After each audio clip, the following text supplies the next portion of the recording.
نکاح جیسے ہی مکمل ہوتا ہے، بیچ سے پھولوں کی دیوار کو ہٹا لیا جاتا ہے اور جان کے سامنے بانی کا چہرہ واضح طور پر آتا ہے، جسے دیکھ اس کے لبوں پر ایک خوبصورت سی مسکراہٹ چھا جاتی ہے۔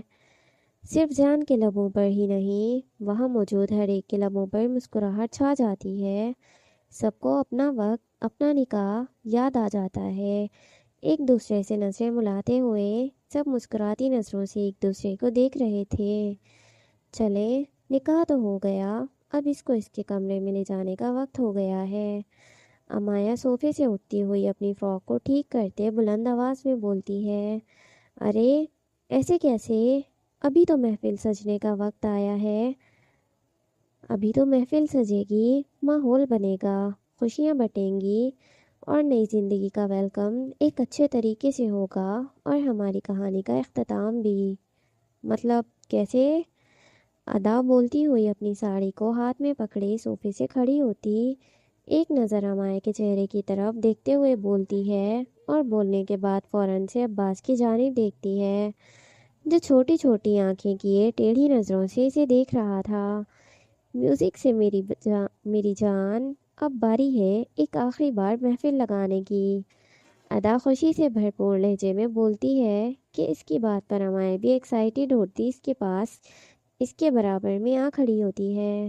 امائے کو بھی ڈانس کرنا بڑا پسند تھا، لیکن وہ اپنے خان بابا کی وجہ سے ہمیشہ اپنے کمرے تک ڈانس کرتی تھی، لیکن آج اسے اپنی بہن کے ساتھ ڈانس کرنے کا موقع مل رہا تھا۔ خوشی سے بھرپور ہوتی جھومتی ہوئی وہ فوراً سے ادا کے پاس آ کھڑی ہوتی ہے اور اس کے چہرے کی طرف دیکھتی ہے۔ چلو بزرگوں، صرف محفل ہم نے نہیں لگانی، آپ لوگوں نے بھی لگانی ہے۔ نہیں، نئے کپل کا ویلکم اچھے طریقے سے کرنا چاہیے۔ ہم میں سے تو کوئی بھی اپنی شادی کو انجوائے نہیں کر پایا، لیکن اب جن کی شادی ان کی مرضی سے ہوئی ہے اور خوشی سے ہوئی ہے، ان کا ویلکم تو اچھے سے کرنا چاہیے اور ہم سب کو مل کر کرنا چاہیے، کیوں؟ امایا اپنا ایک ہاتھ کمر پر رکھے سب گھر کے مردوں کی طرف دیکھتے ہوئے مسکرا کر بولتی ہے۔ امایا کی بات پر سب خاموش انداز میں ایک دوسرے کے چہرے کی طرف دیکھنے لگ جاتے ہیں۔ بالکل، اور کسی اور کا بھی اس حویلی میں ویلکم مجھے ایک نئے طریقے سے کرنا ہے۔ کس کا؟ ادا کہتی ہے کہ امایا فوراً سے پلک جھپکتی پوچھتی ہے، وہی جو ہمیشہ میری محفلوں کا حصہ بننے دے، لیکن کبھی محفل لگانے کے بارے میں سوچا ہی نہیں انہوں نے۔ تو میں سوچ رہی ہوں آج کیوں نہ محفل ان سے لگوائی جائے؟ کیوں شمس سر، ٹھیک کہہ رہی ہوں نا میں؟ ادا شمس کا نام لیتی ہوئی بلند آواز میں بولتی ہے، جو نکاح کے فوراً بعد وہاں سے جانے کے لیے بڑھ چکا تھا۔ وہ ابھی حویلی کے دروازے میں قدم رکھ ہی رہا تھا کہ ادا کی بات پر فوراً سے پلٹ کر پیچھے کی طرف دیکھتا ہے، وہی جو ہمیشہ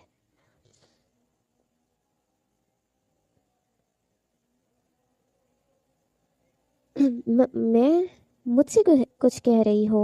شمس اپنی طرف سے ہاتھ سے اشارہ کرتے ہوئے پوچھتا ہے۔ جی جی، آپ سے ہی کہہ رہی ہوں، آپ کو اچھے سے محفل لگانے کا علم ہے، کیسے شروع کرتے ہیں، کیسے ختم کرتے ہیں، درمیان میں کیا کرتے ہیں، آپ کو سب پتہ ہے۔ کیوں نہ ایک محفل آپ ہی یہاں لگا دیں، اپنی زندگی کی پہلی اور آخری۔ ادا اپنے چہرے پر زبردستی کی مسکراہٹ سجائے شمس کی جانب چند قدم اٹھاتے ہوئے بولتی ہے۔ ادا کو اپنی طرف آتا دیکھ شمس کی نظریں اس سے ہٹتی فوراً سے عباس کی طرف اٹھتی ہیں۔ شمس کی نظریں جیسے ہی عباس کی جانب اٹھتی ہیں، ادا کے قدم اسی لمحے رک کر عباس کی طرف پلٹ جاتے ہیں۔ ادا کچھ بھی کہنے سے پہلے عباس کے چہرے کی جانب دیکھتی ہے، جو اپنے چہرے پر بڑی سی شیطانی مسکراہٹ سجائے اپنے دونوں ہاتھ کمر کے پیچھے باندھے ہوئے ہلکی سی گردن موڑے ادا کے چہرے کی طرف دیکھ رہا تھا۔ ادا کچھ بھی پوچھنے کے بجائے اور عباس کی کہنے کے بجائے خود ہی سمجھ جاتی ہے، عباس کو ایڈنبرگ پہنچانے والا کوئی اور نہیں شمس ہی تھا۔ واہ! گہری سانس لیتے ہوئے ادا واپس اپنا رخ شمس کی طرف موڑ لیتی ہے اور اسے غصے میں گھورنے لگتی ہے۔ صرف ادا ہی نہیں تھی جو اس وقت شمس کو گھور رہی تھی، عباس کے پیچھے کھڑا عارش بھی شمس پر اپنی نظریں جمائے اسے ہی دیکھ رہا تھا۔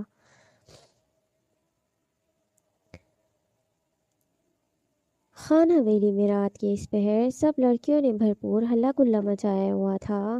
صرف انہوں نے ہی نہیں، ان کے شوہروں نے بھی ان کا بھرپور ساتھ دیا تھا۔ سب لوگوں نے مل کر بہت انجوائے کیا تھا اور اس وقت سارے کے سارے تھکاوٹ سے چور اپنے اپنے کمرے میں موجود تھے۔ علیزی اور زرخان بھی اپنے ماں باپ کے ساتھ واپس اپنی حویلی جا چکے تھے۔ انہوں نے صبح فرسٹ ٹائم جانا تھا، اسی لیے فلائٹ لی تھی، اسی لیے وہ لوگ جلد ہی واپس چلے جاتے ہیں تاکہ وہ لوگ تھوڑا سا آرام کر سکیں اور ان کی بچی ہوئی پیکنگ بھی مکمل ہو سکے۔ دلہن کو بھی دولہے کے کمرے میں پہنچا دیا گیا تھا، جبکہ باقی سب بھی اپنی اپنی بیویوں کے ساتھ کمروں میں موجود تھے۔ بس ان میں سے ایک ننھا معصوم جو اپنی ماں کے پاس جانا چاہتا تھا لیکن ادا اسے اپنے ساتھ لے آتی ہے۔ اس وقت وہ ادا کے کمرے میں سکون کی نیند سو رہا تھا، جبکہ ادا خاموشی سے اس کے پاس بیڈ پر بیٹھی اسے سوتے ہوئے دیکھ رہی تھی۔ ادا کے چہرے پر بڑی سی مسکراہٹ تھی۔ اپنے سامنے روحان کو سوتا دیکھ اور اس کی مسکراہٹ کو دیکھ دور صوفے پر بیٹھا عباس، جو فون میں نظریں جمائے فون چلا رہا تھا، لیکن ادا کی وجہ سے اس کی نظریں بار بار فون سے ہٹ رہی تھیں اور ادا کی طرف اٹھ رہی تھی۔ سنیں، روحان پر سے اپنی نظریں ہٹائے ادا فوراً سے بیڈ پر سیدھی ہو کر بیٹھتی عباس سے پوچھتی ہے، جو ادا کے کچھ بھی کہنے سے پہلے اس کے ہلنے پر ہی اپنی نظریں اس سے ہٹاتے اپنے فون میں جما لیتا ہے۔ سنائے، فون کی طرف دیکھتے ہوئے بولا، مجھے آپ سے کچھ پوچھنا ہے۔ فالسا کلر کی قمیض شلوار میں ملبوس اپنا دوپٹہ بیڈ پر چھوڑے ادا عباس کی طرف بڑھتی ہے اور اس کے ساتھ صوفے پر بیٹھتے ہوئے کہتی ہے، ہاں پوچھو۔ سرسری سی نظر ادا پر ڈالتے ہوئے بولا، ایسے نہیں، پہلے آپ مجھ پر توجہ دیں اپنی، مجھے دیکھیں، تمہیں ہی دیکھ رہا ہوں زرکی، ایسے نہیں نا، اچھے سے مجھے دیکھیں، میری آنکھوں میں دیکھیں، میں اچھے سے دیکھنے لگا نا تو تمہیں شرم آ جائے گی پھر۔ ادا کی طرف دیکھتے ہوئے صوفے کی بیک سے اپنا سر ٹکاتے چہرے پر ہلکی سی مسکراہٹ سجائے عباس بولا۔ اس کے چہرے پر کی مسکراہٹ دیکھ ادا فوراً سے اپنا چہرہ دوسری طرف موڑ لیتی ہے اور گہری سانس لیتے خود بھی دوبارہ صوفے سے اٹھنے لگتی ہے۔ آپ گھوم پھر کر وہیں کیوں پہنچ جاتے ہیں؟ میں سیریس ہوں اور مجھے سیریس بات کرنی ہے۔ عباس کے سامنے کھڑی ہوتی اپنے دونوں ہاتھ کمر پر رکھتے بولی، میں بھی الحمدللہ اس وقت سیریس ہی ہوں۔ اپنا فون صوفے پر سائڈ پر رکھتے عباس ادا کو ہاتھ سے پکڑے اپنی طرف کھینچتے ہوئے اسے اپنی ٹانگ پر بٹھا کر اس کے پیٹ کے گرد اپنی بازوں کا حصار باندھ لیتا ہے۔ آپ کی نظریں اس وقت مجھے بہکتی ہوئی کیوں لگ رہی ہیں؟ گردن موڑے عباس کی آنکھوں میں دیکھتے ہوئے کہتی ہے، کیونکہ اس وقت تم ان آنکھوں کے سامنے ہو۔ ادا کے گال پر کس کرتے سرگوشی نما انداز میں بولا، تو یہ زرکی، تم سامنے ہو اور نظریں لگام لگا جائیں، اب اتنی اچھی تو نہیں ہے نا یہ؟ خان، آپ کبھی سیریس ہو سکتے ہیں کیا؟ عباس کے حصار کو توڑنے کی کوشش کرتے ہوئے ادا کہتی ہے، لیکن عباس اس کے پیٹ کے گرد پاسوں کا حصار مضبوطی سے باندھے ہوئے تھا۔ وہ ادا کو اٹھنے تک نہیں دیتا۔ پوچھو، کیا پوچھنا ہے تم نے؟ گہری سانس لیتے سنجیدگی سے کہتا ہے، آپ شمس سر کو جانتے تھے؟ لیکن کیسے؟ اور ویسے بھی انہیں تو عارش نے کڈنیپ کر لیا تھا، پھر وہ یہاں کیسے آئے؟ اور آپ ایڈنبرگ کیسے پہنچے؟ اب میرے سوالوں کا جواب دے دے، بہت ہو گیا، اس سے زیادہ میں تجسس میں نہیں رہ سکتی، جلدی سے جواب دیں۔ اپنی آپ کو مکمل طور پر عباس کی طرف موڑتے ہوئے اس کے چہرے کو اس کی آنکھوں میں آنکھیں ڈالے پوچھتی ہے۔ ادا کے چہرے کی الجھنوں کو دیکھ عباس کچھ بھی کہنے سے پہلے ہی ادا کے ماتھے پر بوسہ دیتا ہے، تمہارے شمس سر کو کسی نے بھی کڈنیپ نہیں کیا تھا، اسے میں نے بلوایا تھا جب تم ہاسپٹل میں ایڈمٹ تھی، تب وہ تمہیں دیکھنے کے لیے وہاں آیا تھا،